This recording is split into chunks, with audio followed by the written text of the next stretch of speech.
Hi hi welcome to my channel. ఈరోజు మా ఇంట్లో లంచ్ వచ్చేసి దొండకాయ ఫ్రై, మామిడికాయ పచ్చడి.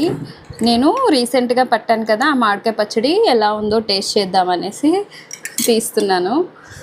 చూడాలి, చాలా బాగా వచ్చిందని అయితే మా మమ్మీ వాళ్ళు చెప్పారు. చూద్దాం. చూడండి, వేడి వేడి రైస్.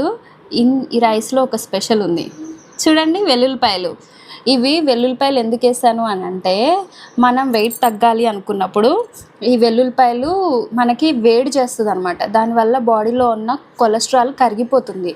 కానీ పచ్చి వెల్లుల్లిపాయలు తినలేము, ఘాటుగా ఉంటుంది, స్మెల్ వస్తుంది నోరు. కాబట్టి మనం ఏం చేయాలి అంటే, వేడివేడి అన్నం ఉంటుంది కదా, అన్నం అంతా వండేసిన తర్వాత గ్యాస్ ఆఫ్ చేసిన తర్వాత అందులో వెల్లుల్లిపాయలు స్కిన్ తీసేసి డైరెక్ట్ మనం అన్నంలో కొంచెం గ్యాప్ ఇచ్చేసి, ఇట్లా గ్యాప్ ఇచ్చి అందులో వెల్లుల్లిపాయలు వేసేసి రైస్ ఇలా కప్పేసాం అనుకోండి, రైస్లో ఉన్న వేడికే వెల్లుల్లిపాయ ఉడికిపోతుంది, తీయగా ఉంటుంది. ఒకసారి ట్రై చేయండి, ఎలా వచ్చిందో నాకు చెప్పండి. ఓకేనా? బాయ్.